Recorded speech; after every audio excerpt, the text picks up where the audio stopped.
퇴근길은 둘 다 똑같이 피곤했습니다. 만원 버스에 시달렸고 회의에 지쳤고 눈치 보느라 에너지를 썼습니다. 집이 가까워질수록 소파 생각이 간절했습니다. 그런데 현관문을 열고 들어서는 순간 두 사람의 저녁은 갈립니다. 한 사람은 가방을 소파에 던지고 그대로 눕습니다. 다른 사람은 가방을 미처 내려놓기도 전에 냉장고 문을 엽니다. 오늘 저녁은 뭘 해야 하나? 아이 준비물은 챙겼나? 머릿속이 이미 분주합니다. 이것은 특정 가정의 이야기가 아닙니다. 지금 이 순간에도 수많은 집에서 조용히 반복되고 있는 풍경입니다. 그리고 그 불균형이 쌓이면 어느 날 문득 이런 말이 터져 나옵니다. 나도 똑같이 힘들었는데 왜 이 모든 것이 당연히 내 몫이어야 하냐고. 평생을 성실하게 일해온 남편이 있었습니다. 그는 밖에서 돈을 벌어오는 것이 자신의 역할이라 생각했고 집에서 아내가 하는 일들은 자연스럽게 주어진 아내의 몫이라 여겼습니다. 특별히 그렇게 결정한 것이 아니라 그냥 그렇게 살아왔습니다. 은퇴 후에도 크게 달라진 것은 없었습니다. 아내가 차려주는 밥상을 받는 것을 평생 수고한 사람의 당연한 보상으로 여겼습니다. 그러던 어느 날 아내가 몸져 누웠습니다. 남편은 생전 처음으로 혼자 끼니를 해결하기 위해 주방에 섰습니다. 쌀이 어디 있는지 몰랐습니다. 국을 끓이려면 무엇부터 해야 하는지 막막했습니다. 겨우 라면을 끓여 먹고 거실을 둘러보니 하루만 손이 닿지 않아도 쌓이는 먼지와 산더미 같은 빨래들이 눈에 들어왔습니다. 그는 그 자리에서 한참을 서 있었습니다. 아내가 아픈 날에도 왜 눕지 못했는지, 자신이 휴식이라 불렀던 그 시간 동안 아내는 무엇을 하고 있었는지 그제야 선명하게 보였습니다. 그는 서툰 손으로 앞치마를 둘렀습니다. 이는 아내를 도우려는 것이 아니었습니다. 그동안 외상장부에 달려있던 자신의 부채를 지불하기 위해서였습니다.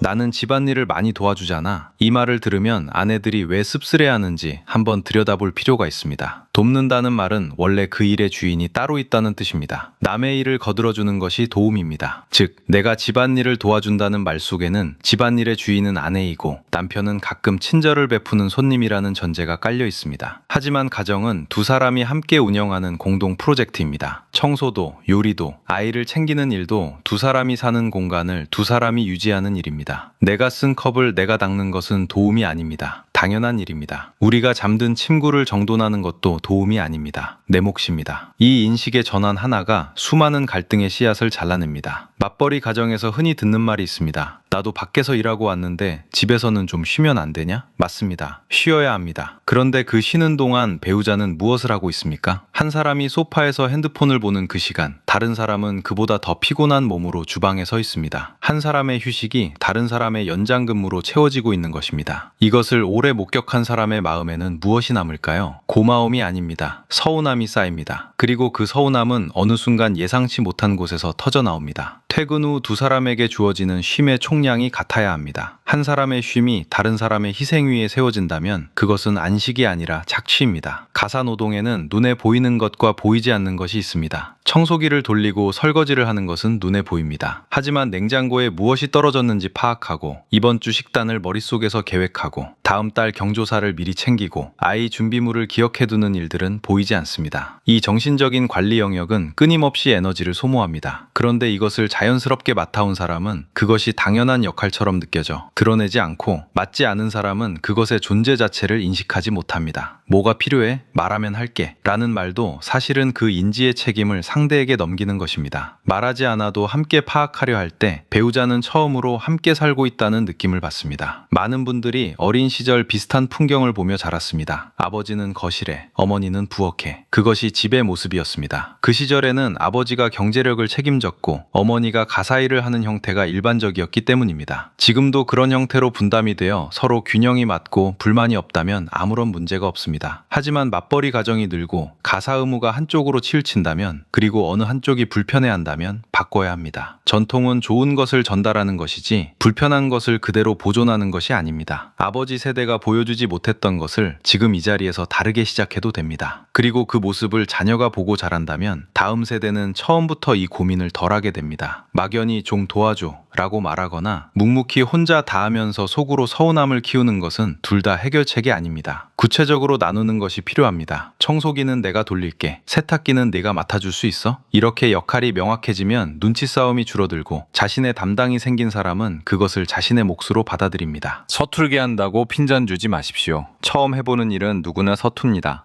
중요한 것은 결과물의 완성도가 아니라 함께 애쓰고 있다는 그 마음을 확인하는 것입니다. 작은 접시 하나를 함께 닦는 시간은 단순히 접시를 닦는 시간이 아닙니다. 서로에 대한 신뢰를 함께 닦는 시간입니다. 행복한 가정은 누군가의 일방적인 희생 위에 세워지지 않습니다. 서로의 어깨에 놓인 짐을 함께 나눠지고 나란히 걷는 것. 그것이 평화의 조건입니다. 오늘 저녁 소파에 앉기 전 잠깐 멈춰 보십시오. 배우자가 지금 무엇을 하고 있는지, 무엇이 필요한지 한번 돌아보십시오. 그리고 먼저 일어나 주방으로 들어가십시오. 그 세심한 행동 하나가 어떤 말보다 상대에게 깊이 전해집니다. 넓게는 이것이 가정의 평화를 유지하는 출발점입니다. 당신의 가정에 평화를 기원합니다.